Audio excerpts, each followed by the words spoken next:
Welcome to The Bid, where we break down what's happening in the markets and explore the forces changing investing. I'm your host, Mary Catherine Lader. We're finishing up our mini-series on our global outlook for 2021, and today we're talking about sustainability. In January, we outlined a series of steps we're taking to prepare investors for the transition to a net zero greenhouse gas emissions world. And we've spoken for a couple years now on how climate change is reshaping the global economy and why we believe it's becoming an investment risk. But most projections for the economy and investment returns still don't take climate change into account. We believe they should, and that investors need to incorporate sustainability into how they build portfolios. So today, we're talking to Vivek Paul, Senior Investment Strategist for the BlackRock Investment Institute, on how to navigate the investment risk created by climate change and sustainability more broadly.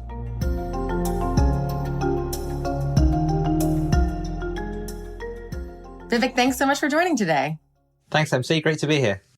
So in the past year, sustainability has come into focus so much more, in part because of the COVID pandemic. There's been an increased focus on resilience and social considerations that are part of sustainable investing. Because of the extreme weather events and temperature of last year, there's been increased focus on environmental and climate. So what are you most focused on as you think about sustainable investing in 2021?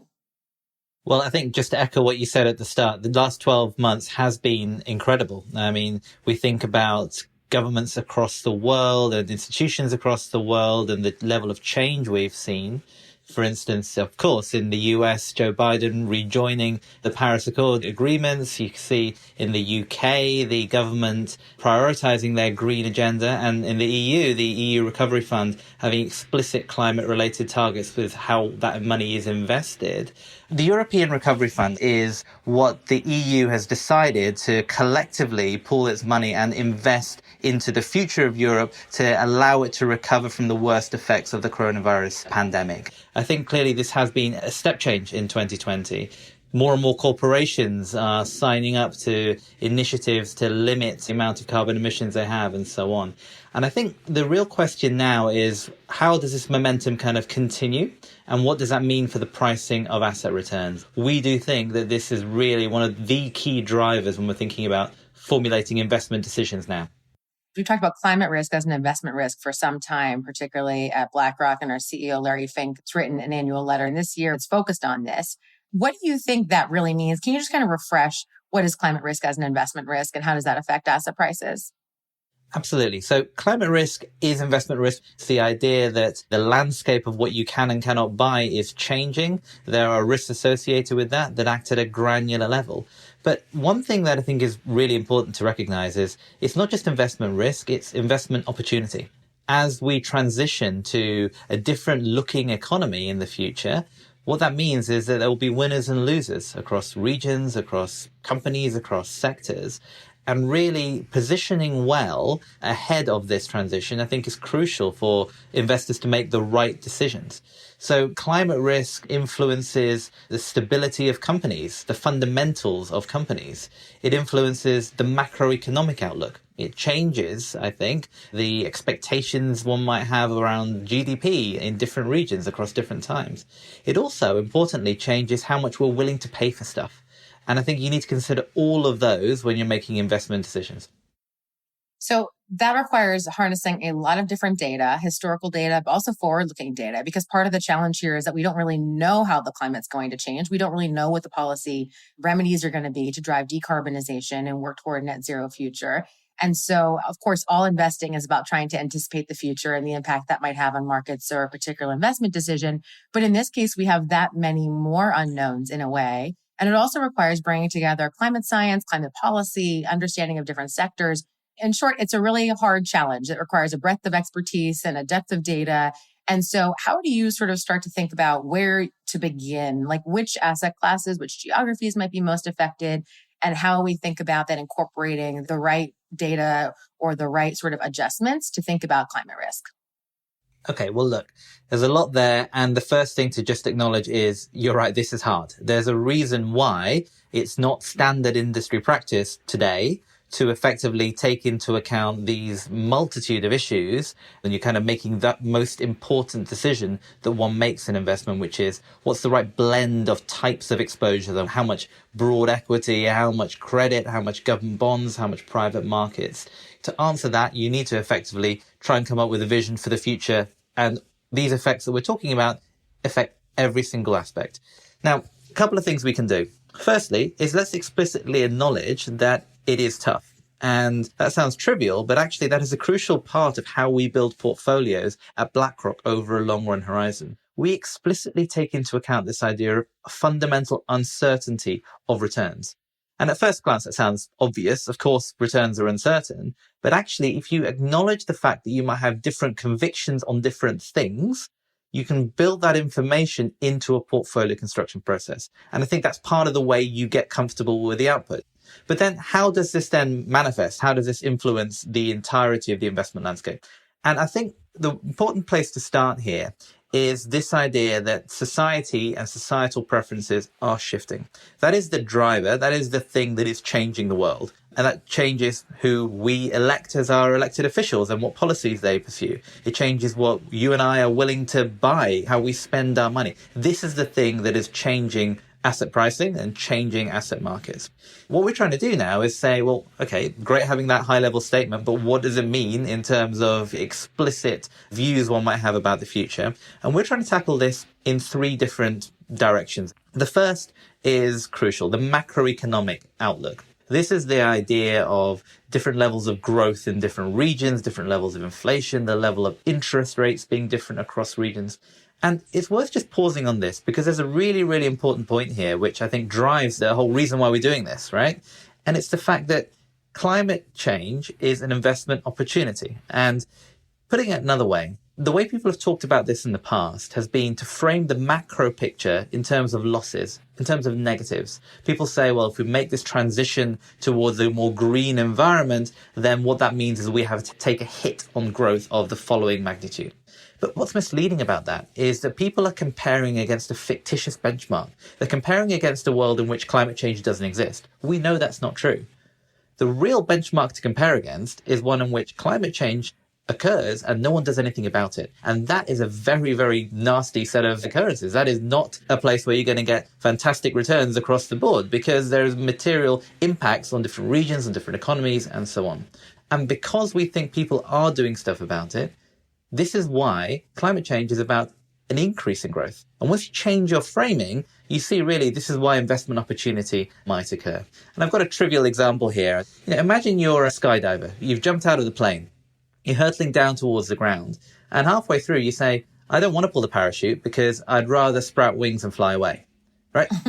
Of course, that probably would be great, but it's not going to happen. And it's the same thing when you're comparing climate policy changes relative to doing nothing. The alternative, not pulling a parachute in this case, is far, far, far worse. Pulling a parachute is a better thing.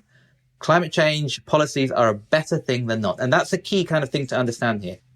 The second and third elements are this idea of repricing and this idea of corporate fundamentals. So when we're trying to think what might occur in the future, we're directly trying to take into account the fact that we're all willing to pay different amounts for different things. Now, to the point I think you led on in your question, there is no data really that we can kind of reliably look at over the past 10, 20, 30 years because this has never happened before. This is not in the price.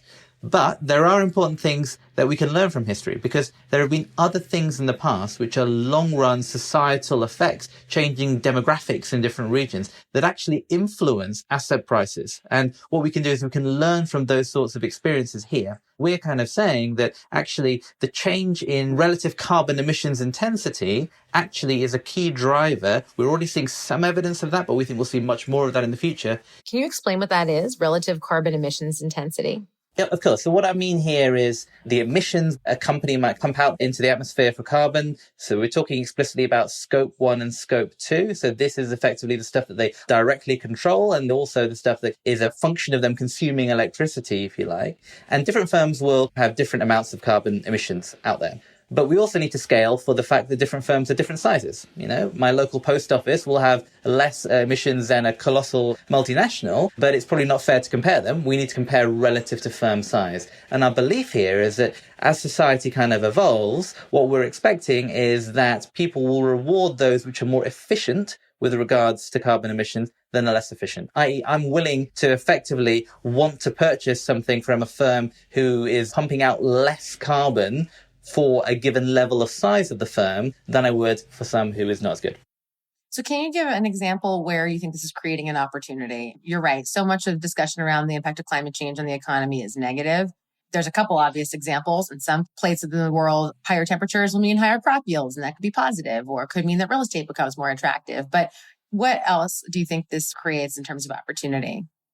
Yeah, well, I think this is a good one. So actually, in answering this question, I think it's worth saying that you can't really make these sorts of judgments at a broad regional level. You have to go more granular. You have to go sectoral or even actually the underlying firm level. But what we're doing in terms of our long run views of the world is trying to assess this from the lens of sectors. And you can imagine here that different sectors will have different opportunities and different challenges as we transition. And in the work that we've done, we find that there are some sectors which are likely to benefit from this transition more than others. An obvious example of a sector in general which might find this transition challenging is the energy sector. That is one where we think all else equal, because of what's about to occur, this is not going to be a boom time in general for all firms within a sector that might always be winners and losers. So you can see, for instance, at a sectoral level, healthcare, technology could be beneficiaries at the expense of sectors such as energy. Corporate fundamentals are working in a positive direction. That means to say that there are opportunities out there which they can tap into, clean technology revenue streams, for instance. But also in that repricing angle I was talking about, the fact that actually these kind of sectors, these industries are likely to emit less carbon per size of firm. We will be willing, all else equal, I think, to prefer those sorts of exposures at a very high level macro. And then from those sort of sectoral insights, we can then start to learn something regionally. There'll be the macro effects that occur regionally, and it's the intersection of all those effects. By putting all those in conjunction, we get the full picture. So a critical question is, what does it mean for the sectors that are going to be suffering the most, to put it kind of bluntly? Do you think that we'll see massive business model change, for example, in energy or from other companies who are going to be adversely affected? I think you've seen it already in some ways, in the sense that it's not just the business models that will change, it's also the composition of different indices. The types of companies within the high yield index, for instance, has shifted dramatically already in the course of the last 10 years. The amount of names that are coal producers has just fallen dramatically because the world is kind of shifting. You're going to see more of those sorts of effects transpire over the course of the next 5 years, 10 years and beyond.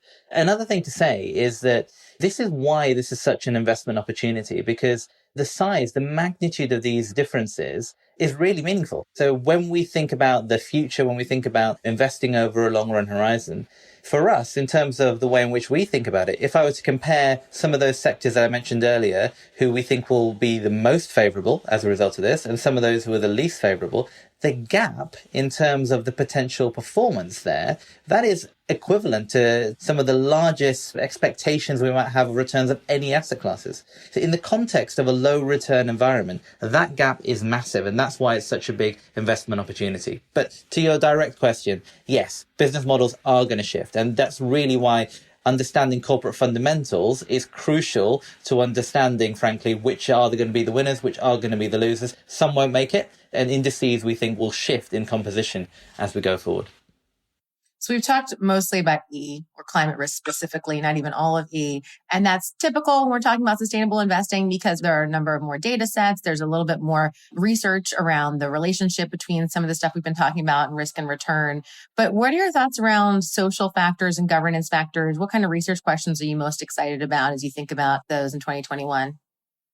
I think the first thing to say is that while we have majored in terms of this work on carbon emissions and E in particular, when we're thinking about how the broad market moves, that is not by any stretch of the imagination to say that S&G don't matter. They do matter. They're crucial for investment decision making today. The point here is that we think carbon emissions intensity in the way in which I just talked about, everyone has a general idea of what is good and what is bad. As a result, that, we think, shifts market pricing. That shifts, if you like, the return of indices. That shifts the return in aggregate of different asset classes. Now, with S&G, it's a little bit more complicated because not everyone universally agrees exactly what matters and what doesn't matter. There is research that's out there which shows, for instance, that more cohesive workforces, more diverse workforces, for instance, add value, that you get an increase in corporate fundamentals, you get an increase in efficiency of the firm as a result of some very important metrics which fall under the S umbrella. But I guess the difficulty is to try and get systematic data across different firms, across different regions, in order to draw conclusions that you think are going to drive the entirety of the market. In different regions, different metrics are more prevalent than others. It's not necessarily consistent, and it doesn't mean the same thing in different regions. And so where we view S in particular is a source of alpha, or a source of an ability to outperform the market, but not necessarily something that drives market returns. What I'm saying here is, if I believe I had fantastic insight into S drivers, I think I might be able to outperform parent indices. I can add alpha there, but I need everyone in the world to agree with me that that is important for the market itself to shift. So that's why we think carbon emissions intensity drives the market and S more drives alpha. So you mentioned that for the market to actually evolve or change, there needs to be a little more consensus around what's good or bad, what drives return, what doesn't. To what extent have some of these sustainability risks or factors been priced into markets so far? What are you looking at to indicate whether they are and the degree to which that's changing? It's a great question, and this is an area of ongoing research for us. But I think there are some things that one can say to give you some faith in the idea that this is not yet fully in the price. When we've tried to assess the future and what sort of level of carbon tax one might need to see in order to meet those Paris agreements, the levels that we need to see are just nowhere near what is priced in today. Another way to think about this is the flow of capital. Even though 2020 was a year in which sustainability mattered more in investment than frankly ever before, and we saw a huge increase in the amount of money that was wanting to invest sustainably, we're still, broadly speaking, it's a drop in the ocean. You can get different statistics depending upon what you look at. But the point is, we are not anywhere near where we might get to. And the reason why that really matters is actually you get a fundamental different conclusion about the impact on asset prices, whether or not you believe it's in the price or not in the price. And to explain this in a bit more detail, there's been a traditional argument that's been out there in the past, which says it's inevitable that you have to have a lower return for investing sustainably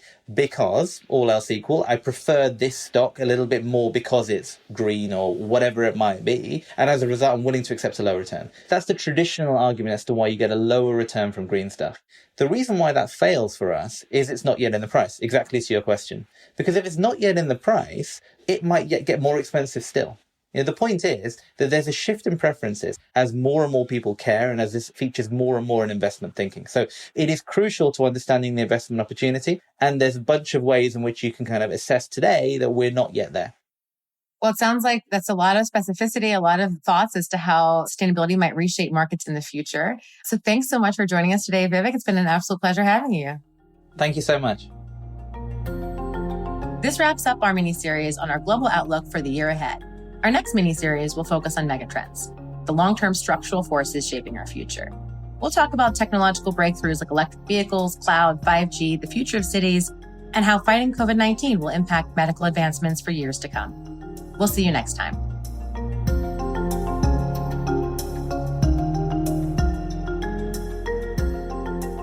This material is for informational purposes and is prepared by BlackRock, is not intended to be relied upon as a forecast, research, or investment advice, and is not a recommendation, offer, or solicitation to buy or sell any securities or to adopt any investment strategy. The opinions expressed are as of the date of publication and are subject to change. The information and opinions contained in this material are derived from proprietary and nonproprietary sources deemed by BlackRock to be reliable, and are not guaranteed as to accuracy or completeness. This material may contain forward-looking information that is not purely historical in nature. There is no guarantee that any forecast made will come to pass. Reliance upon information in this material is at the sole discretion of the listener. Past performance is not indicative of current or future results. This information provided is neither tax nor legal advice, and investors should consult with their own advisors before making investment decisions. The value of investments and the income from them can go down as well as up, and you may not get back the amount invested. In the US and Canada, this material is intended for public distribution. In the UK, this is issued by BlackRock Investment Management UK Limited, authorized and regulated by the Financial Conduct Authority. Registered office, 12 Throgmorton Avenue, London, EC 2N 2DL.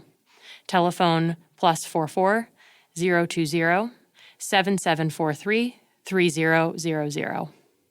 Registered in England and Wales, number 202 0394.